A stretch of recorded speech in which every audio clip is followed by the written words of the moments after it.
नहीं, शिक्षा विभाग से नहीं, मदरसा को जो भंग हुआ ना, उसके लिए अल्पसंख्यक विभाग के अंतर्गत एक प्राधिकरण बना है, वहां से उनकी मान्यता हुई। दोस्तों, उत्तराखंड की राजनीति और प्रशासन से जुड़ी यह बड़ी खबर रातों रात आई है। राज्य सरकार की कैबिनेट की एक अहम बैठक और कई अहम फैसलों पर लग गई मोहर, जिनका सीधा असर आपसे है, आम जनता से है, सरकारी कर्मचारियों और युवाओं से है, किसानों और प्रदेश के विकास से जुड़े कई क्षेत्रों पर पड़ने वाला असर है। कैसे एक दो नहीं बल्कि पूरे 10 बड़े फैसले उत्तराखंड की धामी सरकार ने एक साथ लिए। कुछ फैसले लंबे समय से लंबित थे तो कुछ आने वाले समय की बड़ी योजनाओं का रास्ता खोलने वाले थे। आखिर किन प्रस्तावों को मिली मंजूरी, किस फैसले से किस वर्ग को होगा फायदा, यह आप आकलन कर पाएंगे। कौन से निर्णय आने वाले दिनों में उत्तराखंड की तस्वीर बदलेंगे, बताऊंगा आपको पूरी खबर। नमस्कार, पहला आंख में पंकज रौतेला, आप देख रहे हैं अपना उत्तराखंड न्यूज। दोस्तों, एक एक कर आपको बताऊंगा कैबिनेट के सभी 10 बड़े फैसले, इसलिए इस रिपोर्ट को आखिर तक जरूर देखिएगा। उत्तराखंड कैबिनेट में 10 प्रस्तावों पर सहमति बनी। मुख्यमंत्री पुष्कर सिंह धामी की अध्यक्षता में यह बैठक हुई मंत्रिमंडल की, जिसमें फैसले लिए गए। खासकर उत्तराखंड अल्पसंख्यक शिक्षा अधिनियम लागू होने के बाद आगामी वित्त वर्ष 2027-28 से अरेबिया मदरसों को अनुदान योजना के बजट मानक मद को खत्म कर दिया गया, फैसला लिया गया, जिस पर कैबिनेट ने मंजूरी दे दी। इसके अलावा दोस्तों, विदेश रोजगार प्रकोष्ठ के बेहतर संचालन के लिए पीएमयू गठित करने के साथ ही 7 नए पदों को भी मंजूरी मिल गई। समझिए, एक एक करके सिलसिलेवार तरीके से आपको बताने जा रहा हूं कैबिनेट के 10 बड़े फैसले। उत्तराखंड राज्य भंडारण निगम के नियमित कर्मचारियों को 7वें वेतनमान का लाभ दिए जाने को मिली मंजूरी। 68 नियमित कर्मचारियों को मिलेगा लाभ। कुंभ मेला 2027, हरिद्वार की समवर्ती रेखा परीक्षा के लिए पदों को सृजन किए जाने को मंजूरी कैबिनेट ने दी है। सहकारिता विभाग, उत्तराखंड शासन, उत्तराखंड राज्य भंडारण निगम के नियमित कार्मिकों को 7वें वेतनमान का लाभ दिए जाने के संबंध में इस पर राज्य भंडारण निगम में स्वीकृति। 8 नियमित कार्मिकों को वर्तमान में 6ठे वेतनमान का लाभ दिया जा रहा है कि निगम की वर्तमान वित्तीय स्थिति को देखते हुए निगम के नियमित कार्मिकों को 7वें वेतन आयोग की संस्तुति के अनुरूप वेतनमान का लाभ दिए जाने का निर्णय लिया गया है। इसमें माननीय मंत्रिमंडल ने यह निर्णय लिया कि अब अद्यतन मतलब आज से ही इनको दिया जाएगा, पीछे के लाभ नहीं दिया जाएगा। 68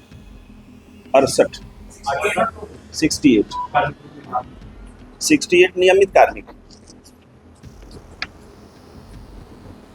कुंभ मेला 2007 हरिद्वार की जो समवर्ती लेखा परीक्षा यानी ऑडिट हेतु पदों का सृजन करने का प्रस्ताव माननीय मंत्रिमंडल के समक्ष आया था। इसमें 2 पदों का सृजन किया गया है, एक वरिष्ठ लेखा परीक्षा अधिकारी महालेखाकार कार्यालय से और एक तकनीकी विशेषज्ञ, तो इसको भी स्वीकृति दी गई है। ये विभाग 2 पदों का सृजन करते हुए ऑडिट विभाग के 2 लोगों से इसमें तैनाती की जाएगी। मतलब ऑडिट से संबंधित दोनों पद। इसके अलावा नन्ही परी सीमांत प्रौद्योगिकी संस्थान पिथौरागढ़ के मरधुरा में निर्माणाधीन संस्थान के आसपास की भूमि संस्थान को ट्रांसफर करने को मंजूरी मिली। इस संस्थान के लिए कुल 14.857 हेक्टेयर भूमि तकनीकी शिक्षा को दी गई। उत्तराखंड रिवर राफ्टिंग क्याकिंग संशोधन नियमावली 2026 को कैबिनेट की मंजूरी मिल गई।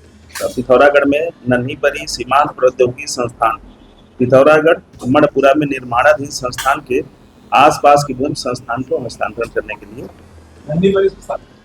वो है ना इंजीनियरिंग ये वाला पॉलिटेक्निक। वर्तमान में संस्थान में 5 पाठ्यक्रम computer science and engineering, civil engineering, electrical engineering, electronics एवं कम्युनिकेशन इंजीनियरिंग, मैकेनिकल इंजीनियरिंग एवं नवीन पाठ्यक्रम BCA संचालित किए जा रहे हैं। ठीक है, ये AICTE के मानकों के अनुरूप इंजीनियरिंग संस्थान की स्थापना हेतु कुल 3 हेक्टेयर भूमि की आवश्यकता होती है। प्रस्तावित भूमि से जो आवंटन किया जाना है उसमें छात्र छात्राओं के छात्रावास, निदेशक आवास, अतिथि, फैकल्टी एवं स्टाफ के रेजिडेंट क्वार्टर, स्पोर्ट्स और विभिन्न प्रकार के प्लेग्राउंड, ऑडिटोरियम एवं नवीनतम आधुनिक जो हमारी लैब होती है उनका संचालन किया जाना है। इस हेतु जो नन्ही परी सीमांत प्रौद्योगिकी संस्थान है कुल 14.857 हेक्टेयर भूमि तकनीकी शिक्षा विभाग के नाम से हस्तांतरण का प्रस्ताव था, गवर्नमेंट का है, जिसको सहमति दी गई। ये राजस्व विभाग की जमीन थी। हाँ, इसका नाम है ऋषिकेश में बापूग्राम, चौवन बग्गा और बिंदु खत्ता के निवासियों को भूमिधरी अधिकार दिए जाने को लेकर मुख्य सचिव को कमेटी बनाने के निर्देश दिए गए। वहीं वित्तीय वर्ष 2027-28 में अरेबिया मदरसों को अनुदान योजना के बजट मानक मद को समाप्त करने को कैबिनेट की मंजूरी मिली। वन ऋषिकेश की 594 एकड़ असूचित वन भूमि माननीय उच्चतम न्यायालय द्वारा SLP के संबंध में कार्रवाई दिए गए निर्देशों का पालन एवं भावी कार्रवाई माननीय मंत्रिमंडल के मार्गदर्शन के समक्ष प्रकरण रखा गया था, जिसपे लंबा विचार विमर्श हुआ और जो 3 इस तरह के गांव हैं, जो एक बाबूग्राम है, दूसरा चौवन बग्गा है और एक बिंदु खत्ता है, तो तीनों के संबंध में चीफ सेक्रेटरी सर को बताया गया है कि इसमें पूरा इसका प्रस्ताव तैयार कराएं और इसमें आगे कैसे आगे बढ़ना है ताकि लोगों को भूमिधरी अधिकार दिया जा सके, उस पर आगे बढ़ने के लिए कोई अगर समिति गठित कर दी तो समिति के माध्यम से या भारत सरकार से वन विभाग से कुछ उसका डिफॉरेस्टेशन के संबंध में कार्रवाई करनी तो उसके संबंध में वो प्रस्ताव यहाँ से भेजा जाएगा। जी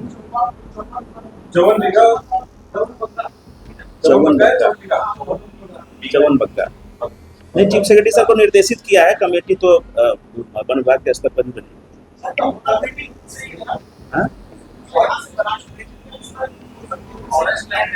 फॉरेस्ट लैंड नहीं, एक का तो है, 2 का नहीं है। ये है आपका 594 बापूग्राम की, बिंदु कत्ता का भी काफी बड़ा एरिया है, ऐसे ही आपका चौवन बग्गा का भी काफी बड़ा एरिया। चीफ सेक्रेटरी को निर्देशित किया है कि इसमें समिति बनाइए कि इसमें क्या रास्ता निकल सकता है और कैसे रास्ता निकल सकता है, फिर वो तय करके फिर आगे कैबिनेट में रखें। राज्य में अल्पसंख्यक शिक्षा व्यवस्था के पुनर्गठन हेतु उत्तराखंड अल्पसंख्यक शिक्षा अधिनियम 2025 एवं उत्तराखंड अल्पसंख्यक शैक्षणिक संस्थानों की मान्यता संबंधी नियमावली 2026 को लागू किया गया तथा उत्तराखंड राज्य अल्पसंख्यक शिक्षा प्राधिकरण का गठन किया गया है। इसके परिणाम स्वरूप 1 जुलाई 2026 से उत्तराखंड मदरसा शिक्षा बोर्ड अधिनियम 2016 एवं उत्तराखंड गैर सरकारी अरबी एवं फारसी मदरसा मान्यता विनियम 2019 निरस्त हो चुके हैं। वर्तमान व्यवस्था के अनुसार राज्य में केवल प्राधिकरण से मान्यता प्राप्त मदरसे ही संचालित किए जा सकते। वित्तीय वर्ष 2027 से लेखा शीर्षक 22-25 अनुसूचित जातियों, अनुसूचित जनजातियों, अन्य पिछड़ा वर्ग और अल्पसंख्यकों का कल्याण, जो ये मद था मदरसों के अनुदान के मानक 5 वेतन भत्ते आदि के लिए सहायक अनुदान मद से अरेबिया मदरसों का अनुदान संबंधी बजट मानक मद को वित्तीय वर्ष 2027-28 से समाप्त विलोपित किए जाने का प्रस्ताव था, यानी कि जो मदरसा बोर्ड के लिए बजट रखा गया था उसको निरस्त कर दिया। वित्तीय वर्ष 2027-28 से अरेबिया मदरसों के अनुदान योजना के बजट मानक मद को समाप्त किए जाने की कैबिनेट द्वारा स्वीकृति प्रदान की। जो बजट में व्यवस्था थी उस बजट को विलोपित कर दिया। तिवारी जी, ये जो मदरसे की आपने बात की हो चुका है ना, इसका तो ये बात आ रही कि वो अभी उन्होंने बदला नहीं, वर्तमान व्यवस्था के अनुसार नहीं ऐसा है ना, वर्तमान व्यवस्था के अनुसार राज्य में जो ये प्राधिकरण बना है, प्राधिकरण से मान्यता प्राप्त मदरसे ही संचालित किए जा सकते हैं। इस प्राधिकरण ने पूरा सिलेबस जो है वो बना करके ऑलरेडी सबके लिए बनाया हुआ है, तो जो भी प्राधिकरण से मान्यता प्राप्त करेगा उस पाठ्यक्रम के अनुसार पढ़ाई करेंगे। देखना जी दिया नहीं आपको वाला बजट और क्या है? नहीं ये तो है, ये तो यही था। पीएम पोषण योजना के तहत अक्षय पात्र फाउंडेशन की ओर से श्रीनगर पौड़ी गढ़वाल में केंद्रीकृत किचन के जरिए पका पकाया भोजन उपलब्ध कराया जाएगा, इसको भी मंजूरी मिली। अभी बताएंगे ज्यादा हो जाएगा। माध्यमिक शिक्षा विभाग, ये प्रारंभिक शिक्षा विभाग का एक प्रस्ताव था पीएम पोषण योजना के अंतर्गत। हाँ नहीं, प्रारंभिक हाँ, आप सभी जानते हैं अक्षय पात्र फाउंडेशन 2 जगह अपना किचन जो सेंट्रल किचन है या कम्युनिटी किचन टाइप का बना के चला रहे हैं। एक है हमारा यहाँ सहसपुर में और दूसरा गदरपुर में। वैसे ही अक्षय पात्र फाउंडेशन को श्रीनगर जनपद पौड़ी गढ़वाल में केंद्रीकृत किचन के माध्यम से पका पकाया भोजन उपलब्ध कराए जाने का उन्होंने प्रस्ताव दिया था कि हमें श्रीनगर में दिया जाए, तो हम लोग उसको चलाएंगे। उसकी माननीय मंत्रिमंडल से अनुमति दी गई। अक्षय पात्र फाउंडेशन के द्वारा श्रीनगर जनपद पौड़ी गढ़वाल के अपने स्थापित केंद्रीकृत किचन के माध्यम से चयनित विद्यालयों में कक्षा 1 से 8 तक अध्ययनरत छात्र छात्राओं को पका पकाया भोजन वो अपने किचन में बनाएंगे, फिर स्कूलों तक अपने वैन के माध्यम से सप्लाई करेंगे। इसमें करते हैं जो मिड डे मील का पैसा होता है वो लेते हैं, उसमें उतना ही ऐड करते हैं, फिर एक अच्छी गुणवत्ता का भोजन छात्रों को देते हैं। अब ये तो इसमें दिया नहीं, अभी पता करके बता दें। उत्तराखंड वित्त सेवा संशोधन नियमावली 2026 को मंजूरी मिली। वहीं वित्त ऑडिट प्रकोष्ठ में 2 नए पदों को सृजन को मंजूरी मिली है। विदेश रोजगार प्रकोष्ठ के सफल संचालन के लिए पीएमओ गठन के साथ 7 पदों को सृजन की मंजूरी मिली। वित्त विभाग के 3 प्रस्ताव थे। उत्तराखंड वित्त सेवा नियमावली 2026 के संबंध में उत्तराखंड शासन वित्त अनुभाग की अधिसूचना संख्या 329688 दिनांक 12 सितंबर 2025 द्वारा उत्तराखंड वित्त सेवा संशोधन नियमावली 2025 प्रख्यापित की गई थी, जिसमें उप कोषाधिकारी, सहायक लेखाधिकारी संबंध के साधारण श्रेणी के पदों की ज्येष्ठता के आधार पर आयोग के माध्यम से पदोन्नति दिए जाने का प्रावधान किया गया था।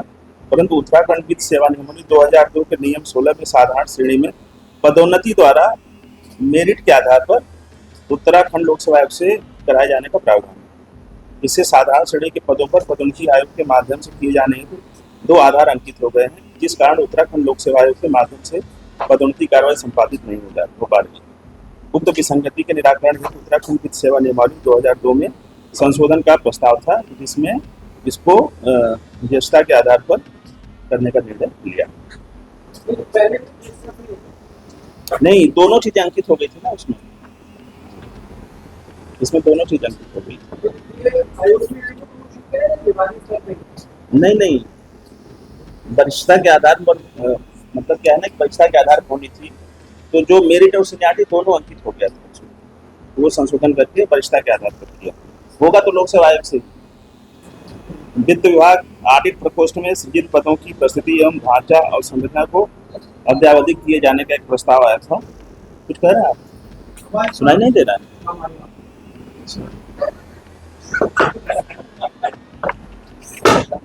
उत्तराखंड राज्य में शासन स्तर पर वित्त विभाग के अधीन वित्त लेखे, विनियोग लेखे, लोक लेखा समिति संबंधी प्रस्तर, महालेखाकार कार्यालय से संबंधित लेखा परीक्षा आदि कार्य हेतु ऑडिट प्रकोष्ठ का गठन किया गया। अब आ रही है। साथ ही राज्य में लेखा परीक्षा ऑडिट कार्य के सुदृढ़ीकरण किए जाने हेतु वर्तमान में internal audit manual, financial attest audit manual, work audit manual, revenue audit आदि का प्रख्यापन किया गया। तो उसके दृष्टिगत वित्त विभाग ऑडिट प्रकोष्ठ द्वारा संपादित किए जाए कार्यों में प्रभावी एवं त्वरित निस्तारण हेतु कुशल मानव संसाधन की आवश्यकता है, जिन्हें वित्त लेखा एवं ऑडिट प्रणाली का व्यवहारिक ज्ञान एवं अनुभव हो। इसके दृष्टिगत वित्त ऑडिट प्रकोष्ठ को अधिक सशक्त बनाए जाने के उद्देश्य से प्रकोष्ठ की ढांचागत संरचना को थोड़ा अपडेट किया है, जिसके दृष्टिगत वित्त ऑडिट प्रकोष्ठ में ढांचे में 2 पदों के उच्चीकरण, भर्ती के स्रोत में परिवर्तन एवं 2 नवीन पदों का सृजन किया जाना प्रस्तावित है, जिसमें माननीय मंत्रिमंडल ने अपनी सहमति दी है। ये लोग नियमित सेवा के होंगे, जो डेपुटेशन के माध्यम से या सर्विस ट्रांसफर के माध्यम से आएंगे। अरे विदेश रोजगार प्रकोष्ठ के सफल संचालन हेतु पीएमओ गठन के संबंध में राज्य के युवाओं को विदेश में उपलब्ध रोजगार के अवसरों से जोड़े जाने के उद्देश्य से कौशल विकास एवं सेवा योजना विभाग के अधीन सहजपुर स्किल हब में स्थापित विदेश रोजगार प्रकोष्ठ के सफल संचालन हेतु 7 पदों को सृजित करने के साथ ही पीएमओ गठन के उपरांत पीएमओ द्वारा विदेशों में उपलब्ध रोजगार के अवसरों से राज्य के युवाओं को जोड़े जाने संबंधी विभिन्न गतिविधियों यथा जागरूकता कार्यक्रम, युवाओं का डाटाबेस तैयार करना, विभिन्न विभागों से समन्वय करना, नियोजकों की मांग के अनुरूप युवाओं को प्रशिक्षित किया जाना, संपादित किया जा सकेगा। इसके लिए पीएमओ गठन के साथ ही साथ 7 पदों के सृजन की भी सहमति प्रदान की गई है। सेवा योजना। तो देखा दोस्तों, आपने धामी सरकार की इस कैबिनेट बैठक में लिए गए फैसले सिर्फ प्रशासनिक औपचारिकताएं नहीं लगती, बल्कि प्रदेश के विकास, रोजगार, शिक्षा और वित्तीय व्यवस्था के साथ जनहित से जुड़े कई महत्वपूर्ण मुद्दों पर सरकार की प्राथमिकता दिखाती हैं। अब इन फैसलों का असर जमीन पर कितना दिखाई देता है और लोगों को इसका कितना लाभ मिलेगा, इस पर सबकी नजर रहेगी। फिलहाल उत्तराखंड सरकार के हर बड़े फैसले और हर बड़ी खबर पर मेरी नजर लगातार बनी हुई है, कैबिनेट के इन फैसलों को लेकर आप क्या कहेंगे? अपनी राय कमेंट के जरिए दोस्तों जरूर दीजिएगा। खबर को शेयर करिएगा ताकि और लोग भी देख पाएं, समझ पाएं और अपनी राय दे पाएं। फेसबुक पर देख रहे हैं, फॉलो जरूर कर लीजिएगा दोस्तों। यूट्यूब पर देख रहे हैं, सब्सक्राइब नहीं किया है तो वो कर दीजिएगा। मेरे साथ जुड़ने के लिए आप सबका बहुत शुक्रिया। जय उत्तराखंड गढ़ियो।